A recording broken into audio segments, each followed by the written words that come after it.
하나님께서 이 세상을 창조하시되 인간을 가장 복되고 아름답게 창조하셨다는 사실에 대해서, 그리고 창조된 이 세계는 인간을 위하여 가장 적합한 장소였다는 사실과, 그 중에서도 특별히 구별하여 에덴 동산을 창설하시고 그곳에 창조하신 사람을 두시고 그들에게 한없는 복을 허락해 주셨다 하는 사실에 대해서 우리가 함께 생각을 했습니다. 그런데 오늘 우리는 이제까지 말씀한 그런 말씀대로 살지 못하고 참 많은 어려움 속에서 살아가고 있습니다. 어떤 사람은 생로병사가 모두 고해다 이렇게 이야기를 했습니다. 이 세상에 태어나 살아가는 삶 자체가 그냥 고난의 바다에서 그냥 떠돌아다니는 것과 같다는 거죠. 이리저리 물결에 휩쓸려 다니고 파도에 가라앉았다 떠올랐다 말할 수 없는 고통을 겪으면서 살고 있으며, 그러면서 나날이 좋아지는 것이 아니라 나날이 늙고 병들고 마침내 죽음에 이르게 된다 하는 것이죠. 어떤 사람은 인간은 모든 사람에 대하여 투쟁하고 있는 삶이다. 즉 만인에 대한 투쟁, 바로 이것이 인간의 역사라고 주장했던 것입니다. 어떤 사람은 인간의 삶 속에는 불평등이 있어서 이 불평등으로 말미암아 많은 갈등과 다툼과 전쟁이 끊이지 않는다고 말했습니다. 어떤 사람은 인간의 삶은 불합리한 것이 작용하고 있다. 즉 착하고 성실하게 살면 복을 받고 잘 살아야 할 텐데 오히려 착한 사람들은 바보라 부르고 성실한 사람들은 이용해 먹는 이런 불합리가 존재하고 있습니다. 착하게 살기보다는 악하게 살고 성실하게 살기보다는 음모를 꾸미며 살아야 잘 되는 모습들이 이 땅에는 얼마든지 있는 것이죠. 그래서 너무나 불합리하다. 개인의 삶에도 기쁨과 즐거움을 누리며 사는 순간도 있지만, 그러나 알고 보면 그 가운데 아픔과 고통의 나날들이 더욱더 많이 있더라는 것입니다. 돌이켜보면 우리의 인생은 아름다움으로 가득 찬 것처럼 보이지만, 그러나 정밀하게 따져보면 행복을 누리며 살던 시간보다는 근심하며 괴로워하며 슬퍼하며 불안과 두려움에 사로잡혀 살던 나날들이 몇 배로 더 많다는 것이죠. 인간의 삶은 그야말로 수고와 슬픔뿐이다 라고 말할 수 있습니다. 좋은 일이 계속된다 할지라도, 그러나 여러분, 항상 우리는 불행을 걱정하고 있습니다. 호사다마라고 하는 말이 있죠. 좋은 일이 있으면 그 가운데에 악한 일이 따라온다 하는 것입니다. 그래서 인간의 삶은 우리가 성경에서 살펴본 것처럼 하나님께서 정말 이 세상을 복된 세상으로 만드셨는지, 하나님께서 인간을 복된 존재로 만드셨고 마음껏 축복하시고 그의 삶을 가장 복된 에덴 동산에 두셨다고 하는 이 모든 말씀들이 거짓이 아닐까 생각될 만큼 우리의 삶은 너무나 그곳에서 멀리 떨어져 있습니다. 왜 이런 일들이 우리의 삶에 존재하고 있을까?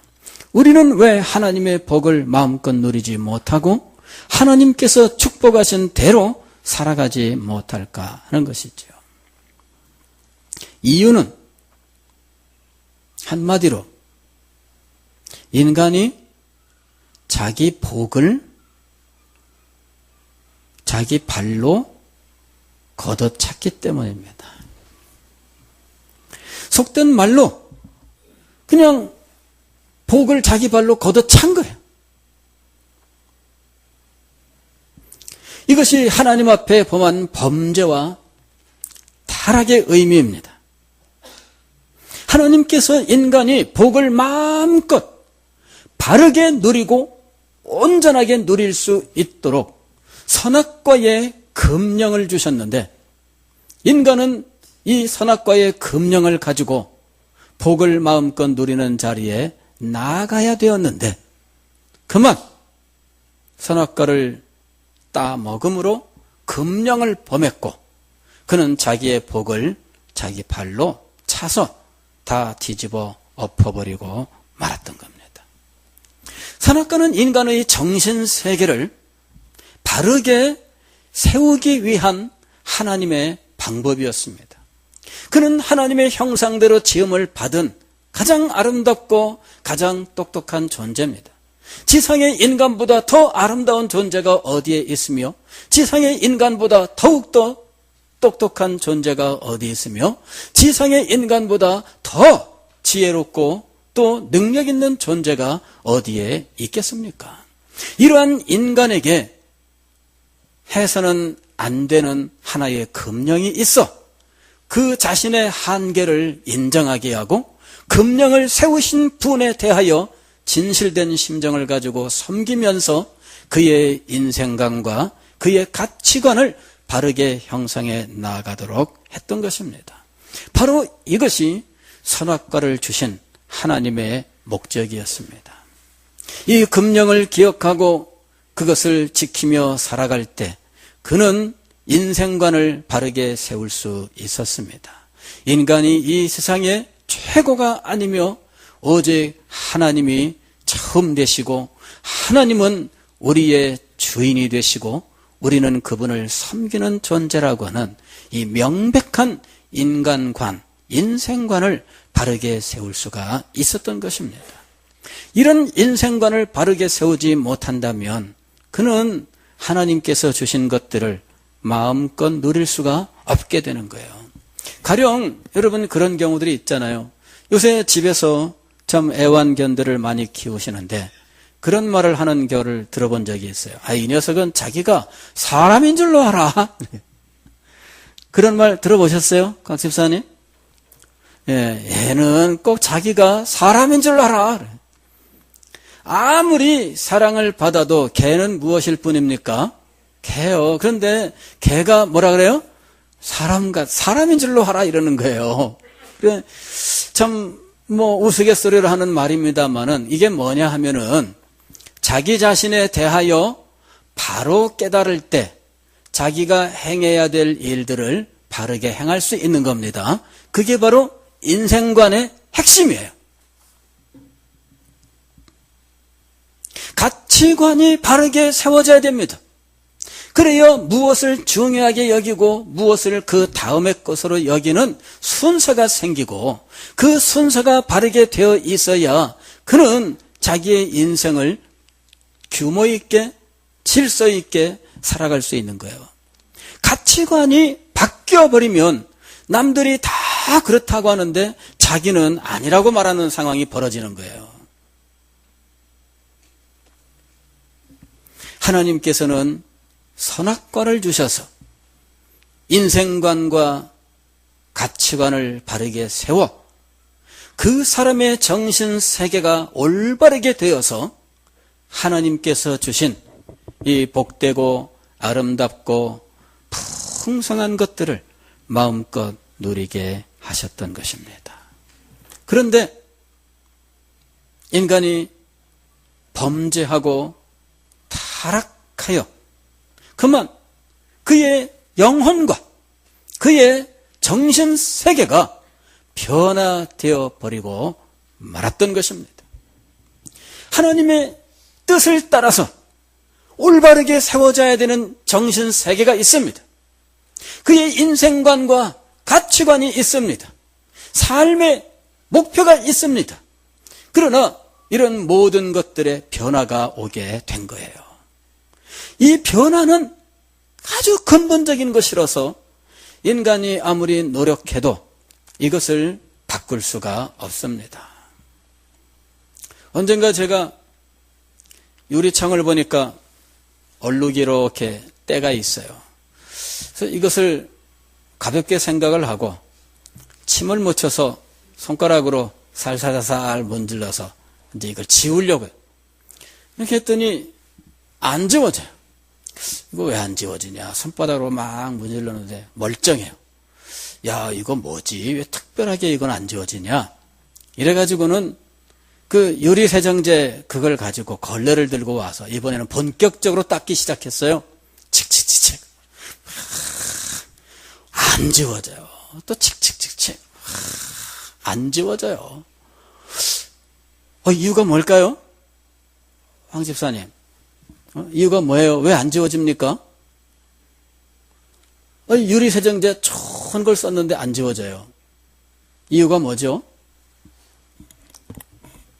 유리 너머가 지저분해져 있었던 거예요.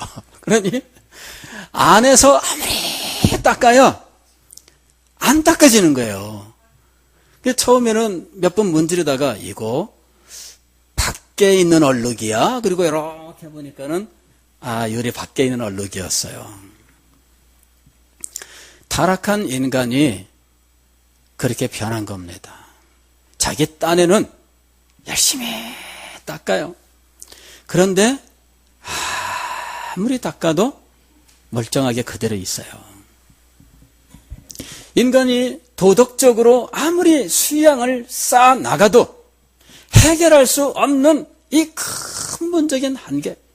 인간이 종교적으로 아무리 도를 쌓아 나가도 해결할 수 없는 이 근본적인 문제가 인간에게 발생한 겁니다. 이게 그의 영의, 그의 정신세계에 찾아온 변화예요.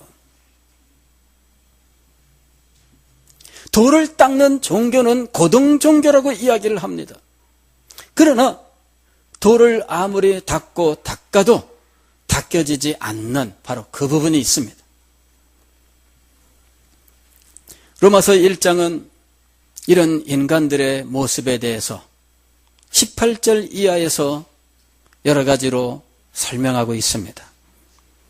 하나님을 알되 하나님으로 영화롭게 아니하고 하나님께 감사치도 아니하고 오히려 금수와 버러지의 형상으로 바꾸어 우상을 숭배하며 불의로 진리를 막고 악을 오히려 잘했다고 격려하는 이런 모습을 갖고 있습니다.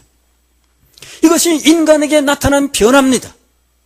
그는 순결하게 하나님을 사랑하고 하나님을 경외하면서 하나님 앞에 나가서 경배하며 감사의 삶을 살던 존재였습니다.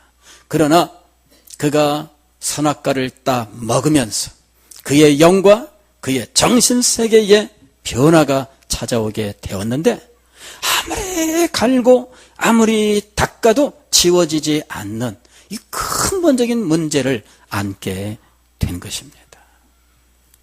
그리고 그의 삶은 하나님의 심판과 저주 가운데 복이 변하여 화가 되는 불행이 찾아오게 되었던 것입니다. 복이 변하여 화가 됩니다. 오늘 우리가 읽은 성경 말씀 16절 말씀을 보면은 또 여자에게 이르시되 내가 네게 임신하는 고통을 크게 더하리니. 전에 쓰던 개역 성경에서는 해산하는 고통을 더한다고 말씀합니다.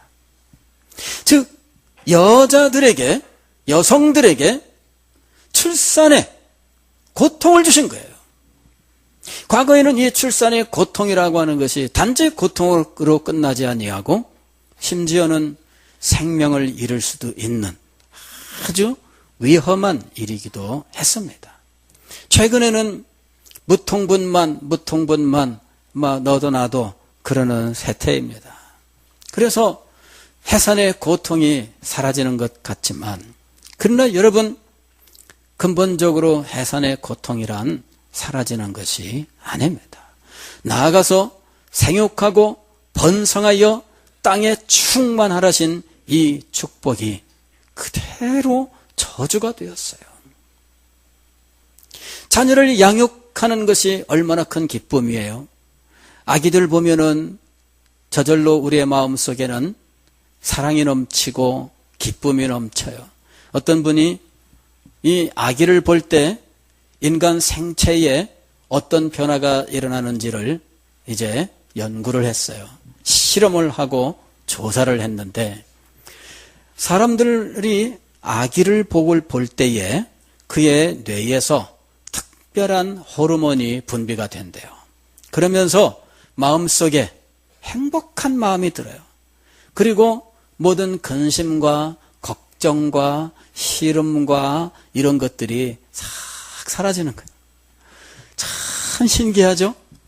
아기를 보면은 우리의 뇌에서 호르몬이 분비가 되는데, 걱정도 사라지고 염려도 사라지고 시름도 사라지는 아주 신기한 체험을 하는 거예요. 그러니까 사람들이 아기를 보고 싶어 하는 거죠. 그렇죠? 아기를 보면은 마음이 부드러워져. 아기를 보면은 사랑이 넘쳐요. 그렇죠, 집사님? 근데 여러분, 아기 그 자녀를 양육하는 것이 그렇게 기쁨만 주는 게 아니에요. 아이들이 조금씩 크면은 싫어 소리 왜 이렇게 잘해요? 전에는 뭐 가져와 그러면은 뭐 네 하고서는 뭐 그냥 부리나게 달려가는데, 예전에는 싫어. 뭘 해도 싫어 이게 막 입에 배 있어. 이래가지고 누가 그걸 가르쳐 주지도 않았는데 얘가 왜 이걸 이렇게 잘 쓰냐. 기가 막히게 애들은 그 용법을 알아서 싫어 안 해. 근데요, 요놈들이 조금 더 크면은요, 이제부터는 뭐 자기 잘난 줄만 알죠. 자기 혼자 잘 큰 줄 알고, 뭐 부모 알기를 뭐 어떻게 안다더라. 뭐 더 크면요, 이제는 뭐 엄마는 뭐 우습게 알아. 엄마가 뭐라고 말하면은 뭐 엄마 모르는 소리 마세요. 엄마는 모르니까 그런 거예요. 엄마는 뭐 이러면서, 이 엄마들이 막 그 자녀들 키우면서 막 자존심 상해. 아니 내가 어때서? 근데 애들은 엄마를 완전히 구닥다리 취급을 하는 거예요. 아빠한테 그랬다가는 이거는 좀 안 될 것 같으니까 엄마한테는 그걸 잘해요. 이 자존심 상해요. 키워놓으면은 자기 혼자 큰 줄 알고 자기 혼자 살아가려고 그러죠. 시편에서 시인이 자식은 여호와의 기업이요 그랬습니다. 그런데 그게 기업인지 정말 자녀들을 보면 의심스러울 때가 있지 않습니까? 왜 이런 일이 벌어졌을까요? 분명히 기쁨 속에 슬픔이 있고 즐거움 속에 괴로움이 있는 이런 그 상황, 웃음 속에 눈물이 있는 이런 상황, 이것이 바로 우리가 이 세상에서 경험하고 있는 일들입니다. 어떤 할머니 한 분이 질문을 해요. 천국에도 어린아이들이 있을까? 있고 말고요. 그러면 그게 어떻게 천국이냐? 아마도 이분은 애기 보느라고 자녀들이 많으면 얼마나 좋아요. 그런데 가지 많은 나무에 무슨 날이 없다고요? 바람 잘 날이 없습니다. 번성하였는데 바람 잘 날이 없어요. 여기에 일이 생기면 그치는가 싶더니 저쪽에 여기에 사방에 막 다니다 보면은 인생이 끝나는 거예요. 노년의 삶이란 자녀들 뒤치다꺼리하다가 끝나는 삶인 이런 경우들이 참 많아요. 요새는 뭐 자녀를 둘만 낳아 잘 키우자. 그건 뭐 하나만 낳아서 잘 키우자. 그래서 하나 둘입니다. 그러면 뭐 쉬울 줄 알지만 안 그렇습니다. 하나든 둘이든 끊어지지 않고 일이 생기는 거예요. 그러면은 뭐 갔다가 왔다 갔다 왔다 갔다 왔다 갔다 왔다 그러면은 벌써 몇 년 세월이 지나가는 거예요. 그 세월 지나고 나면은 몸에 기력이 없어서 무슨 뭐 노쇠 젊어 노쇠 늙어지면 못 노나니 뭐 다 이유가 있는 겁니다.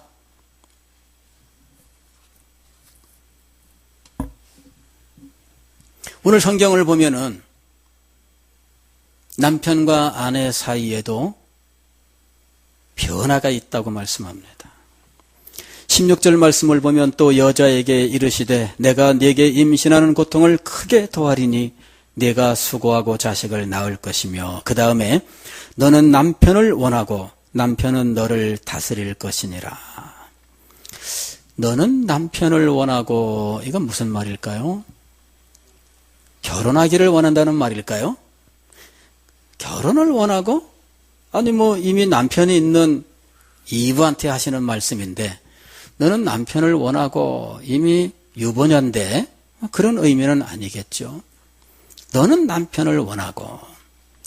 이전에 사용하던 개역성경은 이 말을 너는 남편을 사모하고 그렇게 번역을 했어요.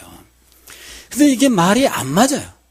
너는 남편을 사모하고 남편은 너를 다스릴지니라. 이거 대꾸가 안 맞아요. 너는 남편을 사모하고 남편은 너를 아낄 것이다. 그러면 말이 되겠죠. 너는 남편을 사모하고 남편은 너를 귀하게 여길 것이다. 그러면 대꾸가 맞을 거예요. 그런데 전혀 엉뚱하게 너를 다스릴 것이다. 이렇게 나와요. 이게 뭐냐 이거죠. 너는 남편을 사모하는데 남편은 주먹을 한 대 친다. 뭐 이런 그 상황이잖아요. 도대체 이게 뭐냐 이겁니다. 그래서 학자들이 도대체 이게 말이 안 맞는데 무슨 의미일까? 사모한다 혹은 여기서 원한다라고 되어 있는 이 말에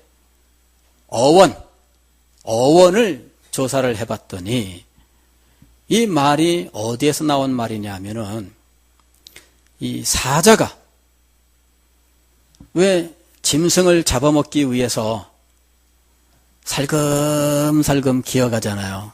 엎드려가지고 이 초원에 풀이 이렇게 자라있는 거기에 다 엎드려가지고 사자가 살금살금 기어갑니다. 그리고는 최대한 가까이 가서 그 다음에 몸을 탁 웅크리고 엎드려 있어요. 눈치를 보다가 기회가 딱 포착되면 요이 땅 하고 이제 달려나가잖아요. 그럴 때 그 요이 땅 하기 전에 잔뜩 웅크리고 탁 노려보고 있는 상태. 이것이 뭐라고요? 원하고. 너는 남편을 원하고. 요 말에 어원이라는 거예요. 그 어원의 의미를 가지고 이 광경을 그려보면 아내는 남편 바가지를 긁기 위해서 남편은 그럴 때마다 바가지를 깨뜨려 버리려고 이게 이제 요 장면인 거예요. 보면은 너는 남편을 원하고 남편은 너를 다스릴 것이니라. 헤어지면 같이 있고 싶은데 같이 있으면 투닥거리고 싸움만 해. 이게 이제 남편과 아내의 모습이 되어버린 거죠. 자, 이게 아니 남자는 남자대로 여자는 여자대로 아예 그냥 따로 나라를 구성해서 따로 살아라. 뭐 이런 것도 아니고 남자 여자는 함께 살게 돼 있어요. 늘 그리워하고 사랑하고 막 그래요. 헤어져 있을 때는 그냥 막 얼마나 안타까워하는지. 그런데 만나면 잠시 후에는 그 기쁨도 순식간이에요. 잠시 후에는 서로 으르렁 된다는 거죠. 뭐 누구나 다 그런 건 아니겠죠. 그러나 그런 삶의 모습이 사실은 인생이다 이렇게 말할 수 있을 상황이 우리의 삶에 벌어져 있는 거예요. 남자에게도 하나님께서 말씀을 하셨습니다. 복이 변하여 저주가 되었습니다. 17절 아담에게 이르시되 네가 네 아내의 말을 듣고 내가 네게 먹지 말라 한 나무의 열매를 먹었은즉 땅은 너로 말미암아 저주를 받고, 땅이 저주를 받았어요. 그랬더니 너는 네가 평생에 수고하여야 그 소산을 먹으리라. 이런 상황이 벌어진 거죠. 계속해서 조금 더 자세히 설명합니다. 땅이 네게 가시덤불과 엉겅퀴를 낼 것이라. 네가 먹을 것은 밭의 채소인즉 네가 흙으로 돌아갈 때까지 얼굴에 땀을 흘려야 먹을 것을 먹으리니. 즉 땅이 소산을 순순하게 내주지 않을 뿐더러 우리가 평생 수고해야만 겨우 먹고 산다. 이런 말씀입니다. 즉 땅이 엉겅퀴와 가시덤불을 낸다. 우리가 얻고 싶은 것이 있습니다. 그것이 행복입니까? 그것이 어떤 재물입니까? 그것이 명예입니까? 권력입니까? 이것을 가지면 내가 행복하고, 이것을 가지면 내가 만족하고, 이것을 가지면 나 자신을 성취하는 그러한 것입니다. 그런데 순순히 내놓지를 않습니다. 그리고 그것을 얻는 것 과정에 얼마나 많은 아픔과 고통이 있는지. 며칠 전에 제 아는 목사님 한 분이 만한 꿀벌통 같은 그런 병 하나에 까만 비닐봉지에다가 그걸 담아가지고 왔어요. 목사님, 이거 우리 시골집 마당에 있는 유자, 그걸로 만든 유자청입니다. 한번 드시오. 그러면서 이제 주세요. 그게 보통 유자가 아니랍니다. 씨를 받아서, 토종 유자 씨를 받아서 이 씨를 심어서 키운 유자나무라는데 열매를 따기까지 20년이 걸린대요, 이게. 그래, 자기 집 마당에다가 씨를 뿌렸는데 이게 이제 자랐고, 이래가지고 이제 이 유자를 이제 따는데, 형님이나 누구나 다른 거는 돌아보지도 않는데, 탱자나무에다가 접붙인 유자는 어떻게 되든 말든 상관도 안 해. 누가 따가든 말든 상관도 안 하는데, 이 씨를 심어 낳은 이 유자는 얼마나 아끼는지. 이 형님이 그냥 둘러싸고 손도 못 대게 하는 거예요. 그 유자를 자기가 가져온 거예요. 이래가지고, 이 얼마나 귀합니까? 목사님 이렇게 귀한 걸 나한테까지 주고 그래요. 그랬더니, 귀한 거니까 조금 주는 겁니다. 근데 보니까는 여기 이렇게 상처가 찍찍찍 나 있어요. 근데 목사님 팔에 그건 뭐예요? 그랬더니, 유자 따다가, 이렇게 보니까 어깨까지 상처가 찍찍찍 나 있는 거예요, 이게. 딱지가 앉아 있어요. 아니, 세상에 이게 뭐예요? 그랬더니, 유자를 따려고 손을 뻗는데, 유자나무 가지가 우거지니까, 가지에 가시가 있는 거야, 왕가시들이. 그래가지고, 유자를 따는데, 이 가시가 직 하고 긁히면서, 손에 유자는 잡았는데 팔에는 무엇이 나요? 상처가 나고 피가 나는 거예요. 그것이 복과 저주가 함께 있는 인간의 삶의 모습이에요. 우리는 재물을 구하고 명예를 구하고 권세를 구하면서 그것을 우리의 삶의 목적으로 삼지만 그것을 따는 순간 혹은 따라가는 순간 우리는 몸에 상처를 입고 마음에 상처를 입고 피를 흘리게 되어 있는 거예요. 하나님은 이 세상에서 복을 아예 다 제거하지 않으셨어요. 문제는 뭐냐 하면은 그것이 복으로 작용하지 않게 되었다는 데 있어요. 음식이 풍족하면 복입니까? 재물이 풍족하면 복입니까? 권세를 잡으면 복입니까? 그런 것들이 우리에게 복으로 작용하지 않습니다. 전도서 15장 13절 말씀을 보면 내가 해 아래에서 큰 패단되는 일이 있는 것을 보았나니 그 소유주가 재물을 자기에게 해가 되도록 소유하는 것이라. 재물을 소유했는데 재물이 무엇이 된다고요? 해가 되는 거예요. 해가 되는 거예요. 그 재물이 재난을 당할 때 없어지리니. 재물이 있기 때문에 자녀들이 잘못되는 일들이 있어요. 재물이 있어서 자녀들이 그 재물을 믿고 의지하는 거죠. 그래서 이 아이들이 바른 정신세계를 가지질 못해요. 우리나라는 유독 이 부모들이 자녀들에게 재산을 물려주는 이런 일들이 아주 강합니다. 미국만 해도 그 사람들은 그런 경우들이 많지 않아요. 없는 건 아니지만은 많지 않아요.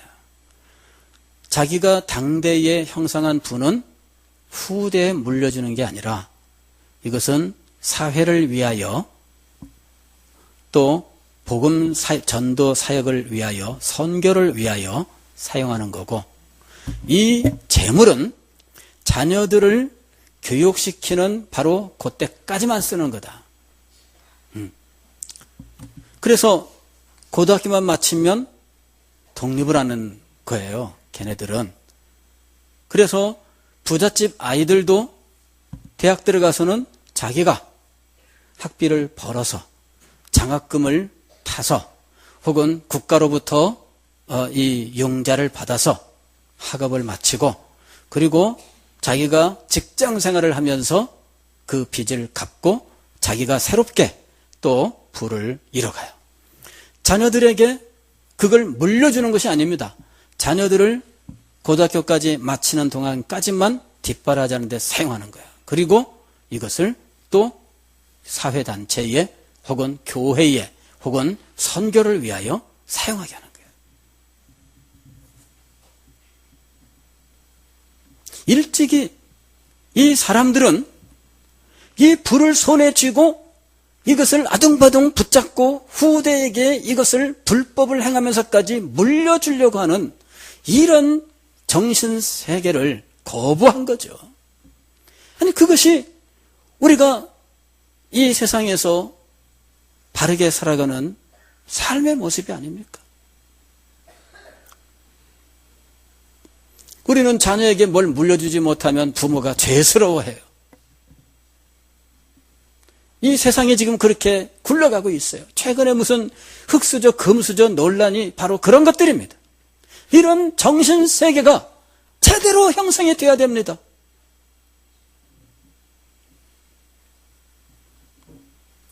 금수저를 받으면 복될 것 같습니까?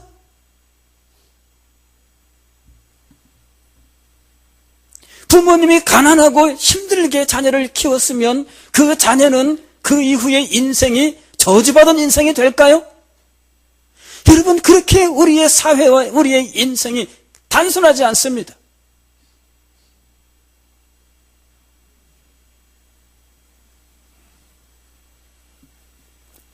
이 세상에서 우리가 복이라고 생각하는 것들은 진짜 복이 아닙니다. 그것을 추구하여 얻은들, 그것이 복이 되지 않아요. 오히려 그것이 자신이나 자신의 자녀들에게 해가 되는 일들이 얼마든지 있습니다. 이 세상의 환경이 변하고 인간의 심성이 변하면서 복은 복으로 작용하지 않게 되었어요. 어떤 사람이 로또 복권에 당첨되면 얼마나 기뻐하겠어요. 당장 어려우면 그거 해결 방안이 되지 않을까? 우리는 그리 생각하죠. 미국은 이 로또 복권 도입한 지가 벌써 오래됐습니다. 그런데 이 로또 복권에 대해서 연구한 논문이 있어요. 1등에 당첨된 사람들, 그 사람들은 규모가 달라요. 1등에 당첨되면은 200억, 300억, 막 1000억씩도 당첨이 돼요. 우리는 상상이 안 되는 금액입니다. 근데 그 1등에 당첨된 사람들의 당첨 이후의 삶을 추적한 논문이 있었어요. 제가 이제 그 요약된 글을 한번 본 적이 있는데, 이게 로또에 당첨돼 가지고 인생 역전한 것이 아니라 패가 망신한 경우가 대부분이었어요. 왜? 갑자기 이 돈이 많이 생기니까요. 일단은 주변에서 야, 그거 네가 정당하게 땀 흘려 번 돈 아니잖아. 그거 우리 다 같이 나눠야 되는 거야. 이러면서 나누자고 달려드는 사람들이 생겨요. 그 다음에 각종 단체에서 기부하세요 그러면서 기부해달라는 사람들이 줄을 이어서 계속 오고요.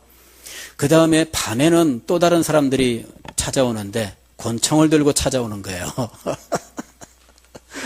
내놔 이거지.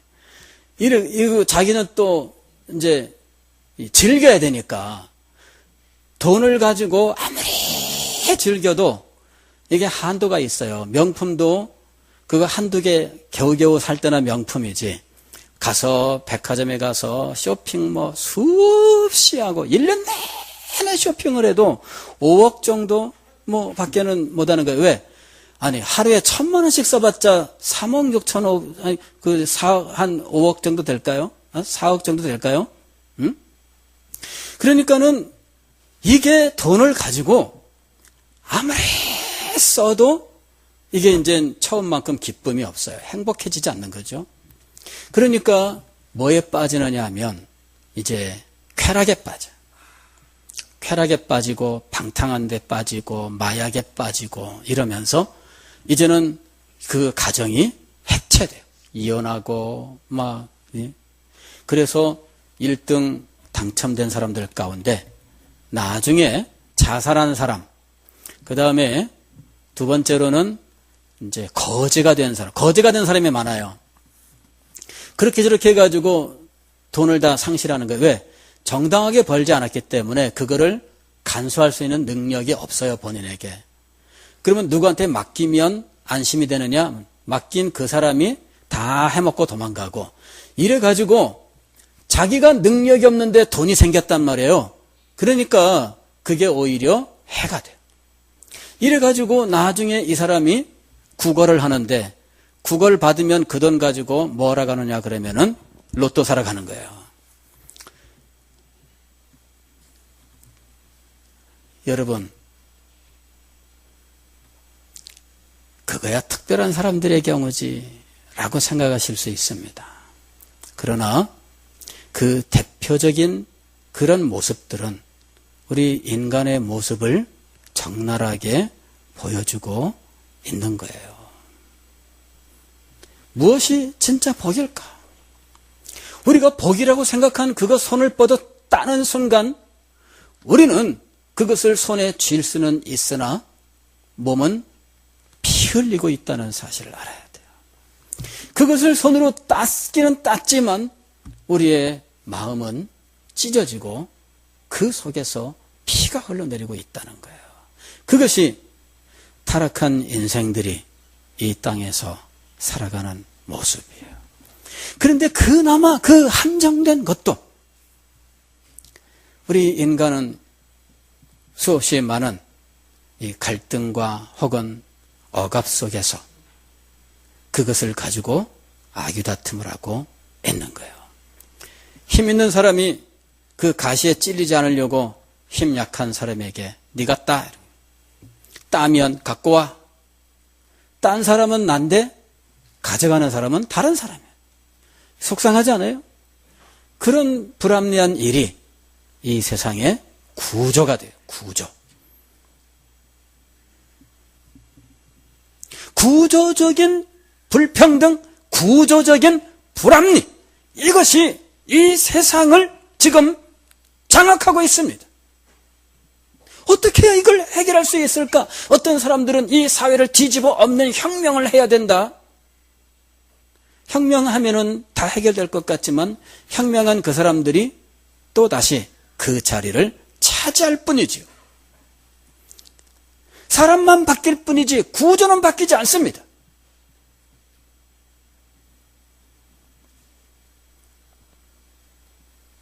여러분, 이런 하나님께서 주신 이 축복과 인간의 범죄로 말미암아 찾아온 이 저주가 우리의 삶 속에 교차하면서 만들어내는 이런 불행에 대해서, 이 원리에 대해서 우리가 분명하게 알아야 됩니다. 이걸 알아야 우리는 참된 복을 알 수 있고 누릴 수 있게 되는 겁니다. 사랑하는 성도 여러분, 하나님께서는 범죄한 인간을 심판하고 저주하셨으나 그를 그 가운데 영원히 버려두지 않으셨습니다. 그를 회복시키시고 그에게 다시금 축복하시는 놀라운 계획을 가지고 이것을 행하셨습니다. 우리는 그 사실을 알아야 돼요. 그리고 하나님께서 주시는 이 회복, 하나님께서 주시는 이 축복의 부흥, 이것을 다시금 누릴 수 있어야 하는 것입니다. 다음 시간에 이 부분에 대해서 함께 생각하겠습니다. 기도하겠습니다.